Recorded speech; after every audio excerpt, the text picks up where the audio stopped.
السلام علیکم ورحمۃ اللہ۔ سیرت النبی قسط نمبر 55۔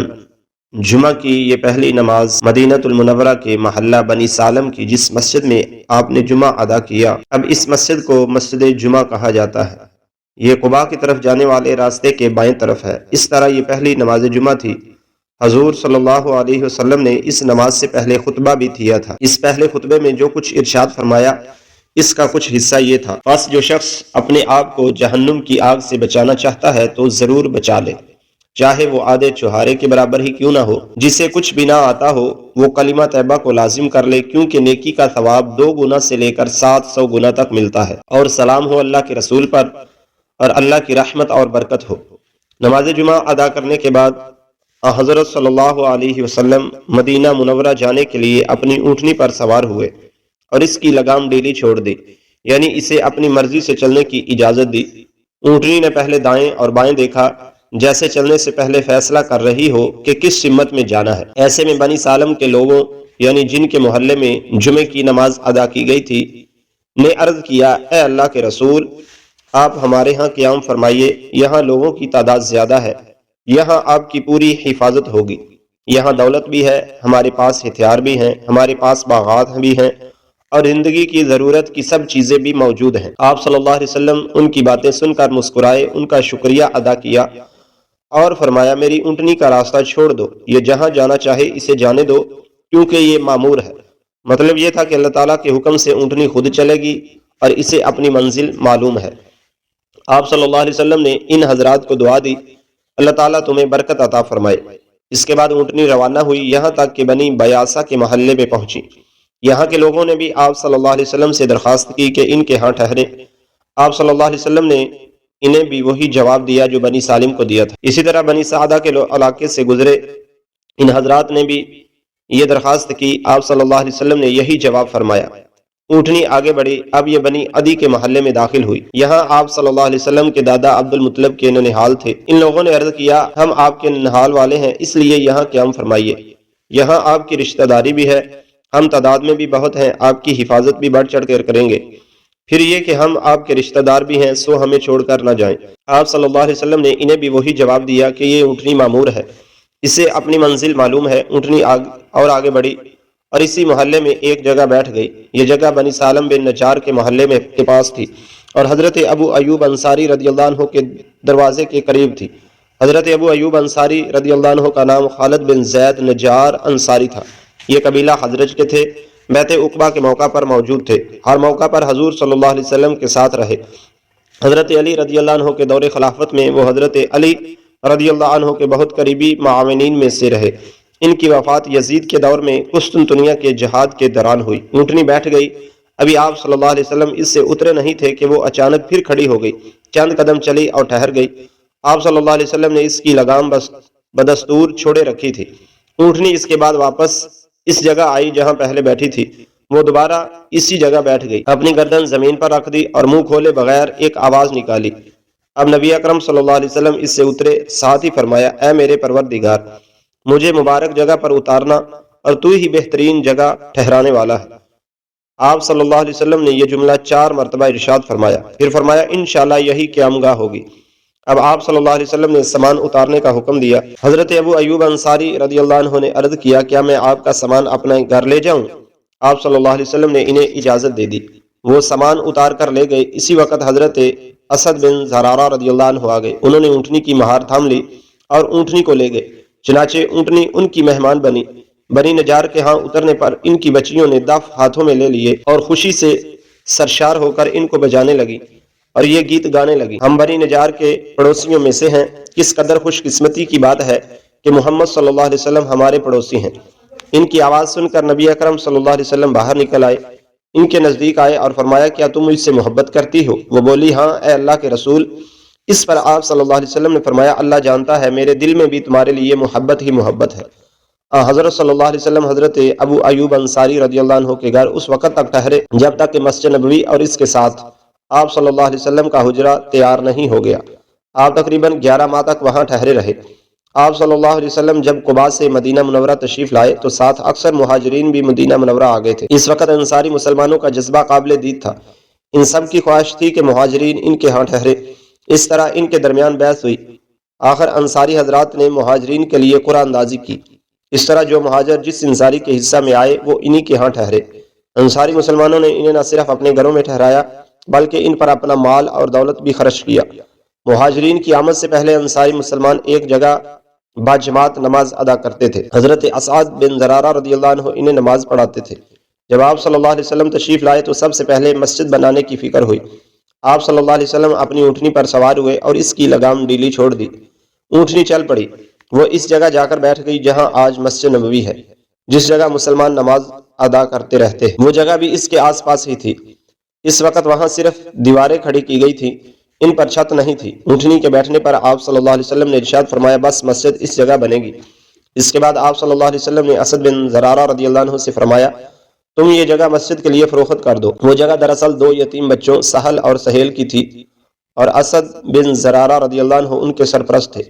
یہ روایت بھی آئی ہے کہ ان کے سرپرست معاذ بن افرا رضی اللہ عنہ تھے۔ آپ صلی اللہ علیہ وسلم کی بات سن کر حضرت ابو ایوب انصاری رضی اللہ عنہ نے عرض کیا آپ یہ زمین لے لیں، میں اس کی قیمت ان دونوں کو ادا کر دیتا ہوں۔ آپ صلی اللہ علیہ وسلم نے اس سے انکار فرمایا اور 10 دینار میں زمین کا وہ ٹکڑا خرید لیا۔ یہ قیمت حضرت ابوبکر صدیق رضی اللہ عنہ کے مال سے ادا کی گئی۔ واہ کیا قسمت پائی ابوبکر صدیق نے کہ قیامت تک مسجد نبوی کے نمازیوں کا ثواب ان کے نامہ اعمال میں لکھا جا رہا ہے۔ یہ روایت بھی ہے کہ آپ صلی اللہ علیہ وسلم نے ان دونوں یتیم لڑکوں کو بلایا، زمین کے سلسلے میں ان سے بات کی۔ ان دونوں نے عرض کیا اے اللہ کے رسول ہم یہ زمین ہدیہ کرتے ہیں۔ آپ صلی اللہ علیہ وسلم نے ان یتیموں کا ہدیہ قبول کرنے سے انکار فرما دیا اور 10 دینار میں زمین کا وہ ٹکڑا ان سے خرید لیا۔ حضرت ابوبکر صدیق رضی اللہ عنہ کو حکم دیا کہ وہ انہیں 10 دینار ادا کر دیں، چنانچہ انہوں نے وہ رقم ادا کر دی۔ زمین کی خرید کے بعد آپ صلی اللہ علیہ وسلم نے مسجد کی تعمیر شروع کرنے کا ارادہ فرمایا، اینٹیں بنانے کا حکم دیا، پھر غارہ تیار کیا گیا۔ آپ صلی اللہ علیہ وسلم نے اپنے دستے مبارک سے پہلی اینٹ رکھی، پھر حضرت ابوبکر صدیق رضی اللہ عنہ کو حکم دیا کہ دوسری اینٹ وہ رکھیں۔ انہوں نے آپ صلی اللہ علیہ وسلم کی لگائی ہوئی اینٹ کے برابر دوسری اینٹ رکھ دی۔ اب حضرت عمر فاروق رضی اللہ عنہ کو بلایا گیا، انہوں نے صدیق اکبر کی اینٹ کے برابر تیسری اینٹ رکھی۔ اب آپ نے حضرت عثمان رضی اللہ عنہ کو بلایا، انہوں نے حضرت عمر رضی اللہ عنہ کی اینٹ کے برابر چوتھی اینٹ رکھی۔ ساتھ ہی آپ صلی اللہ علیہ وسلم نے ارشاد فرمایا میرے بعد یہی خلیفہ ہوں گے۔ مستدرک حاکم نے اس حدیث کو صحیح کہا ہے۔ پھر حضور اقدس صلی اللہ علیہ وآلہ وسلم نے عام مسلمانوں کو حکم فرمایا اب پتھر لگانا شروع کر دو۔ مسلمان پتھروں سے بنیادیں بھرنے لگے۔ بنیادیں تقریباً 3 ہاتھ 4.5 فٹ گہری تھی۔ اس کے لیے اینٹوں کی تعمیر اٹھائی گئی، دونوں جانب پتھروں کی دیواریں بنا کر کھجور کی ٹہنیوں کی چھت بنائی گئی اور کھجور کے تنوں کے ستون بنائے گئے۔ دیواروں کی اونچائی انسانی قد کے برابر تھی۔ ان حالات میں کچھ انصاری مسلمانوں نے کچھ مال جمع کیا، وہ مال آپ صلی اللہ علیہ وسلم کے پاس لائے اور عرض کیا اللہ کے رسول اس مال سے مسجد بنائیے اور اس کو آراستہ کیجیے، ہم کب تک چھپڑ کے نیچے نماز پڑھیں گے؟ اس پر حضور صلی اللہ علیہ وسلم نے ارشاد فرمایا مجھے مسجدوں کو سجانے کا حکم نہیں دیا گیا۔ اسی سلسلے میں ایک اور حدیث کے الفاظ یہ ہیں قیامت قائم ہونے کی ایک نشانی یہ ہے کہ لوگ مسجدوں میں آرائش اور زیبائش کرنے لگیں گے جیسے یہود و نصارہ اپنے کلیسیاؤں اور گرجوں میں زیب و زینت کرتے ہیں۔ مسجد نبوی کی چھت کھجور کی چھال اور پتوں کی تھی اور اس پر تھوڑی سی مٹی تھی۔ جب بارش ہوتی تو پانی اندر ٹپکتا، یہ پانی مٹی ملا ہوتا، اس سے مسجد کے اندر کیچڑ ہو جاتا۔ یہ بات محسوس کر کے صحابہ کرام رضی اللہ تعالیٰ عنہ نے عرض کیا یا رسول اللہ اگر آپ حکم دے تو چھت پر زیادہ مٹی بچھا دی جائے تاکہ اس میں سے پانی نہ رسے، مسجد میں نہ ٹپکے۔ آپ صلی اللہ علیہ وسلم نے فرمایا نہیں، یوں ہی رہنے دو۔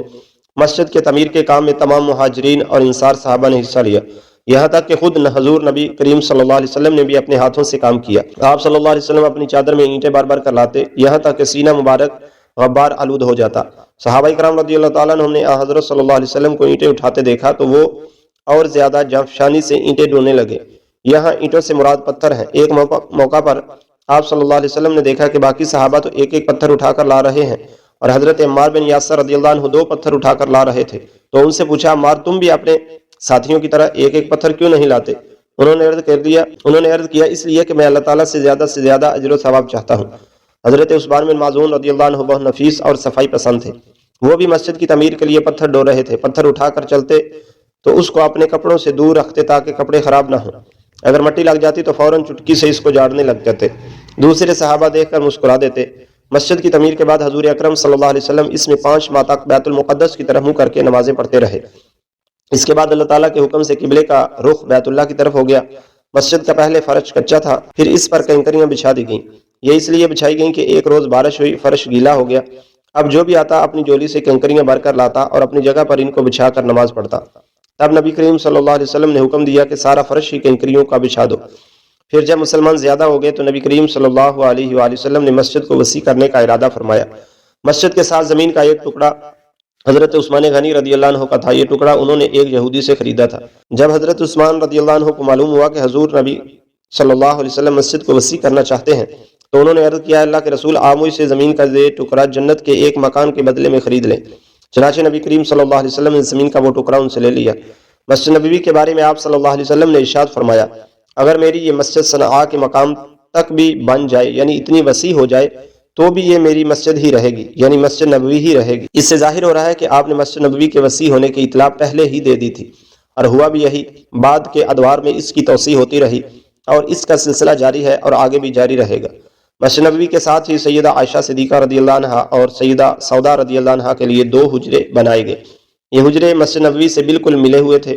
ان حجروں کی چھتیں بھی مسجد کی طرح کھجوروں کی چھال سے بنائی گئی تھیں۔ مسجد نبوی کی تعمیر تک آپ صلی اللہ علیہ وسلم حضرت ابو ایوب انصاری رضی اللہ عنہ کے گھر میں قیام پذیر رہے۔ آپ صلی اللہ علیہ وسلم نے ان کے مکان میں نچلی منزل میں قیام فرمایا تھا۔ حضرت ابو ایوب انصاری رضی اللہ عنہ اور ان کی بیوی نے آپ صلی اللہ علیہ وسلم سے درخواست کی تھی، حضور آپ اوپر والی منزل میں قیام فرمائیں۔ اس پر آپ صلی اللہ علیہ وسلم نے جواب میں فرمایا، مجھے نیچے ہی رہنے دو، کیونکہ لوگ مجھ سے ملنے کے لیے آئیں گے، اسی میں سہولت رہے گی۔ حضرت ابو ایوب انصاری رضی اللہ عنہ فرماتے ہیں، ایک رات ہماری پانی کی گڑیاں ٹوٹ گئیں، ہم گھبرا گئے کہ پانی نیچے نہ ٹپکنے لگے اور آپ صلی اللہ علیہ وسلم کو پریشانی نہ ہو، تو ہم نے فوراً اس پانی کو اپنے لحاف میں جذب کرنا شروع کر دیا، اور ہمارے پاس وہ ایک ہی لحاف تھا اور دن سردی کے تھے۔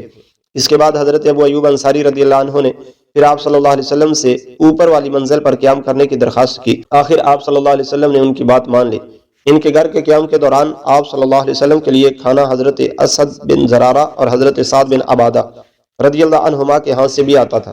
اس تعمیر سے فارغ ہونے کے بعد حضور اکرم صلی اللہ علیہ وسلم نے حضرت زید بن حارثہ اور حضرت زید بن رافع رضی اللہ عنہما کو مکہ بھیجا تاکہ حضور صلی اللہ علیہ وسلم کے گھر والوں کو لے آئیں۔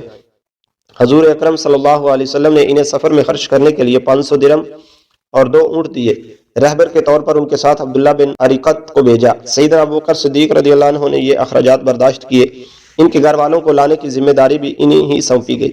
اس طرح یہ حضرات مکہ معظمہ سے آپ صلی اللہ علیہ وسلم کی صاحبزادیوں حضرت فاطمہ رضی اللہ عنہ، حضرت ام کلثوم رضی اللہ عنہ اور حضرت صلی اللہ علیہ وسلم کی اہلیہ حضرت سودا بنت زمعہ رضی اللہ عنہ اور دائیہ ام ایمن رضی اللہ عنہ جو زید بن حارثہ رضی اللہ عنہ کی اہلیہ تھیں، اور ان کے بیٹے حضرت اسامہ بن زید رضی اللہ عنہ کو لے کر مدینہ منورہ آ گئے۔ حضرت اسامہ بن زید رضی اللہ عنہ آپ صلی اللہ علیہ وسلم کی دائیہ کے بیٹے تھے اور آپ صلی اللہ علیہ وسلم کو حد درجے عزیز تھے۔ آپ صلی اللہ علیہ وسلم کی بیٹی حضرت زینب رضی اللہ عنہ چونکہ شادی شدہ تھی اور ان کے شوہر اس وقت تک مسلمان نہیں ہوئے تھے، اس لیے انہیں ہجرت کرنے سے روک دیا گیا۔ حضرت زینب رضی اللہ عنہ نے بعد میں ہجرت کی تھی اور اپنے شوہر کو کفر کی حالت میں مکہ ہی چھوڑ آئی تھی۔ ان کے شوہر ابو العاص بن ربیع رضی اللہ عنہ تھے۔ یہ غزوہ بدر کے موقع پر کافروں کے لشکر میں شامل ہوئے، گرفتار ہوئے، لیکن انہیں چھوڑ دیا گیا، پھر یہ مسلمان ہو گئے تھے۔ آپ صلی اللہ علیہ وسلم کی چوتھی بیٹی حضرت رقیہ اپنے شوہر حضرت عثمان رضی اللہ عنہ کے ساتھ پہلے ہی حبشہ ہجرت کر گئی تھیں۔ یہ بعد میں حبشہ سے مدینہ پہنچے تھے۔ حضرت ابوبکر صدیق رضی اللہ عنہ کے گھر والے بھی ساتھ ہی مدینہ منورہ آ گئے۔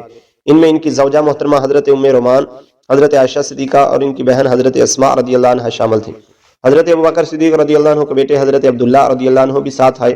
حضرت ابوبکر صدیق رضی اللہ عنہ کی زوجہ حضرت ام رومان رضی اللہ عنہ کے بارے میں نبی اکرم صلی اللہ علیہ وسلم نے فرمایا تھا، جس شخص کو جنت کی حوروں میں سے کوئی حور دیکھنے کی خواہش ہو وہ ام رومان کو دیکھ لے۔ ہجرت کے اس سفر میں حضرت اسماء رضی اللہ عنہ کو مدینہ منورہ پہنچنے سے پہلے قباء میں ٹھہرنا پڑا۔ ان کے ہاں حضرت عبداللہ بن زبیر رضی اللہ عنہ پیدا ہوئے۔ بچے کی پیدائش کے بعد مدینہ پہنچی اور اپنا بچہ حضور صلی اللہ علیہ وسلم کی گود میں برکت حاصل کرنے کے لیے پیش کیا۔ یہ ہجرت کے بعد مہاجرین کے ہاں پہلا بچہ تھا۔ ان کی پیدائش پر مسلمانوں کو بے حد خوشی ہوئی، کیونکہ کفار نے مشہور کر دیا تھا کہ جب سے رسول اللہ صلی اللہ علیہ وسلم اور مہاجرین مدینہ آئے ہیں ان کے ہاں کوئی نرینہ نہیں ہوئی، کیونکہ ہم نے ان پر جادو کر دیا ہے۔ حضرت عبداللہ بن زبیر رضی اللہ عنہ کی پیدائش پر ان لوگوں کی یہ بات غلط ثابت ہو گئی، اس لیے مسلمانوں کو بہت خوشی ہوئی۔ مسجد نبوی کی تعمیر مکمل ہو گئی تو رات کے وقت اس میں روشنی کا مسئلہ سامنے آیا۔ اس غرض کے لیے پہلے پہل کھجور کی شاخیں جلائی گئیں۔ پھر حضرت تمیم داری رضی اللہ عنہ مدینہ منورہ آئے تو وہ اپنے ساتھ قندیلے اور رسیاں اور زیتون کا تیل لائے۔